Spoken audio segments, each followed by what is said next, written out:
दे तो शिबू भैया, लगता है हमारी तरह मुनिया को भी ठंड लग रही है। उसने भी स्वेटर नहीं पहना है ना। तभी 7 साल का शिब्बू अपनी दूध मुही बहन को रोता देखकर उसे बाहर आंगन में ले आता है, जहाँ गरीब सुधा कपकपाते हुए गोबर से उपले पाथ रही होती है। आज तो बड़ी ठंड है, ऊपर से ये बर्फीली हवा में तो आड़ भी नहीं लिया जा रहा। जल्दी जल्दी उपले पात कर अंदर चली जाती हूँ। सीबू, इतनी ठंड में तुम मुनिया को बाहर क्यों लेकर आया है? माँ, मुनिया को बहुत भूख लगी है, इसे दूध पिला दो। हमने तो 2 दिन से खाना नहीं खाया, पर इसे तो खिला दो। दरअसल पिछले 2 दिनों से सुधा के गरीब परिवार में चूल्हा नहीं जला था, जिसकी जड़ थी बढ़ती ठंड। ये कहानी है गोपी की, जो मजदूरी करके बड़ी मुश्किल से अपना परिवार पाल रहा था। परिवार में उसके बूढ़े माँ बाप, एक दादी, 3 बच्चे और पत्नी सुधा थी। इतने बड़े परिवार को कमाकर खिलाने वाला जब घर में एक अकेला हो तो कठिनाइयां बहुत बढ़ जाती हैं। गोपी का भी यही हाल था। इन दिनों उसके पास कोई भी काम नहीं, इसलिए पिछले 2 दिन से उसका परिवार भूखा है।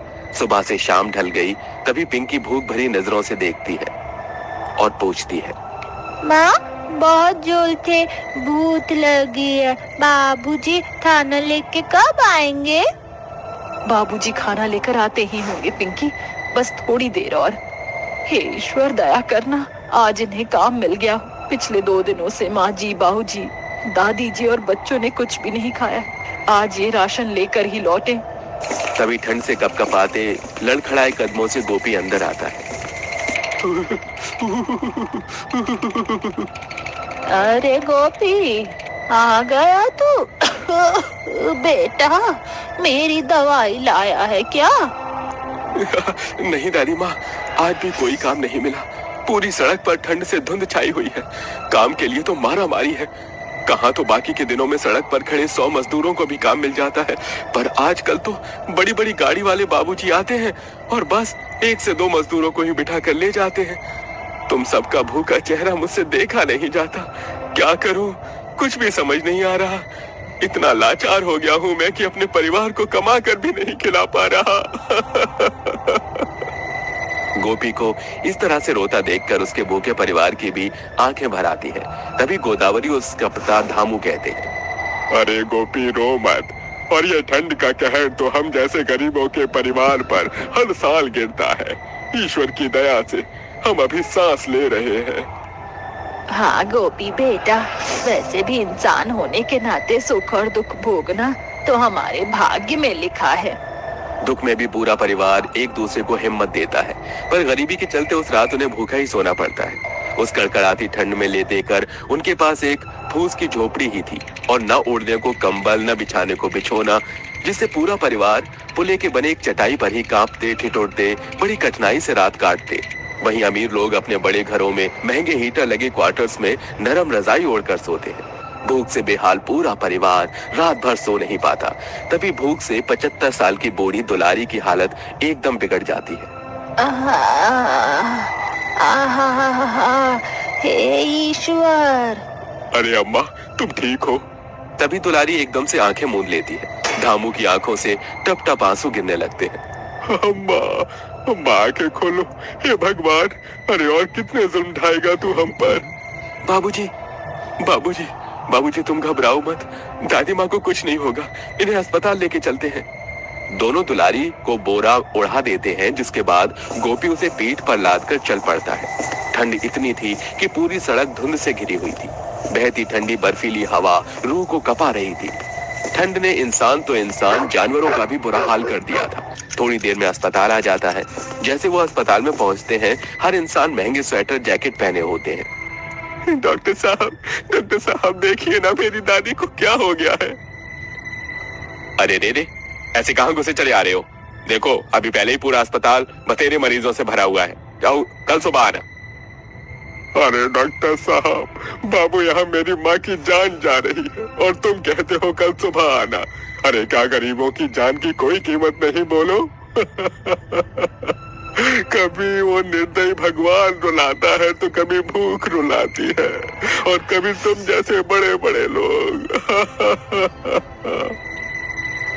धामू के मन का दुख दर्द आंसू बनकर बहते ही जा रहे थे और डॉक्टर को उस पर दया आ जाती है, जिसके बाद वो दुलारी का इलाज करता है। देखो, लगता है माताजी ने कई दिनों से कुछ भी नहीं खाया है। बुढ़ापे का शरीर है, इन्हें अच्छे से खिलाओ पिलाओ, फल फ्रूट ज्यादा से ज्यादा दो। यहाँ हम गरीबों के पेट में 2 दिन से रात से एक दाना भी नहीं पड़ा है। जिसके पास खाने को 2 वक्त की रोटी भी नहीं, वो फल फ्रूट कहाँ से लाएगा? खैर, अभी ग्लूकोज चढ़ा है, थोड़ी देर में होश आ जाएगा। इन्हें अस्पताल से ही कुछ खिलाकर घर ले जाना, सुबह 7 बजे खाना आ जाएगा। रात भर घर न लौटने की वजह से सुबह सुबह गोदावरी, सुधा और तीनों बच्चे भी अस्पताल आ जाते हैं। तभी थोड़ी देर में अस्पताल के खाने वाले और दुलारी को खाना देते हैं। शिब्बू और पिंकी भी देखने लगते हैं। माँ, इस अस्पताल में तो खाना मिलता है। जब तक ये ठंड नहीं बीतती, क्यों ना हम अस्पताल में रह जाएं? कम से कम हमें यहाँ खाने को तो मिलेगा, हमें भूखा तो नहीं रहना पड़ेगा। शिब्बू की ये बात सुनकर पूरे गरीब परिवार का दिल निकल आता है। तभी थोड़ी देर में उन्हें डिस्चार्ज मिल जाता है और वो भूख से झुलसते घर आते हैं, जहाँ अपने दोनों बच्चों को भूख से तड़पता देखकर सुधा राशन के डिब्बे देखती है। एक अन्न का दाना भी नहीं है घर में, क्या बनाकर खिलाऊं बच्चों को? तभी सुधा चूल्हे के पास एक थैली में चोकर रखा देखती है।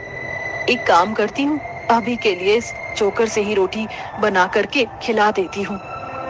वो बोलकर गरीब बहू उस दुख में भी हिम्मत करके अपने आंसू पोंछती है और चोकर की रोटी बनाकर अपने पूरे परिवार को खिलाती है, जिससे सभी की आंखों से झरझर आंसू गिरने लगते हैं। आज कितने दिनों बाद हम गरीबों के घर का चूल्हा जला है।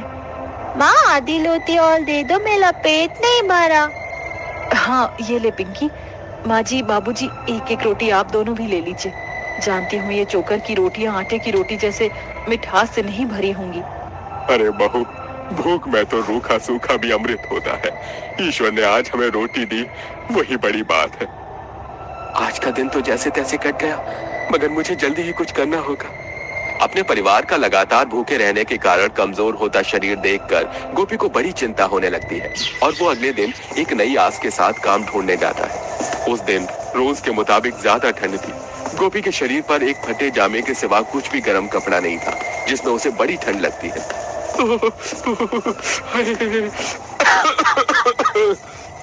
आज तो ऐसा लग रहा है जैसे आसमान से आफत बरस रही है। बस कर ईश्वर, अब ये दुख और सहा नहीं जाता। तभी सड़क पर चल रहे सभी लोग, अमीर लोग, जैकेट और महंगे स्वेटर में खा पी रहे होते हैं। ये ठंड का मौसम तो बस इन्हीं अमीरजादों के लिए सुहाना है, जिनकी जेब भरी है। हम जैसे गरीब की खातिर तो इस ठंड में 2 वक्त की रोटी कमाना भी दूभर हो जाता है। तभी कुछ दूर आगे जाने पर वो देखता है कि सड़क पर सीवर का काम चल रहा था। सूट बूट पहना, मफलर लपेटे एक आदमी बड़ी ही खिसियाहट के साथ फोन पर बात कर रहा होता है। क्या प्रमोद ने कहीं और काम पकड़ लिया? तो अब ये सीवर का काम कौन करेगा? तभी गोपी आगे आकर कहता है, मैं करूंगा साहब। क्या तुम ये कर सकते हो? एक बार फिर सोच लो, इस सीवर के अंदर उतरना पड़ेगा। एक बार फिर सोच लो, इतनी कड़ाके की ठंड में तुम कर पाओगे, वो भी इस गंदगी में? तभी डबडबाई आंखों के साथ गोपी रुहा से शब्द से कहता है, ये पापी पेट सब कुछ कर देता है साहब। अपने गरीब परिवार और बच्चों का मुंह देखकर गोपी उस सीवर की सफाई का काम करता है, जिसके बदले उसे 1000 रुपए मिलते हैं, जिसे हाथ में लेकर वो खुश हो जाता है और राशन पानी लेकर घर आता है।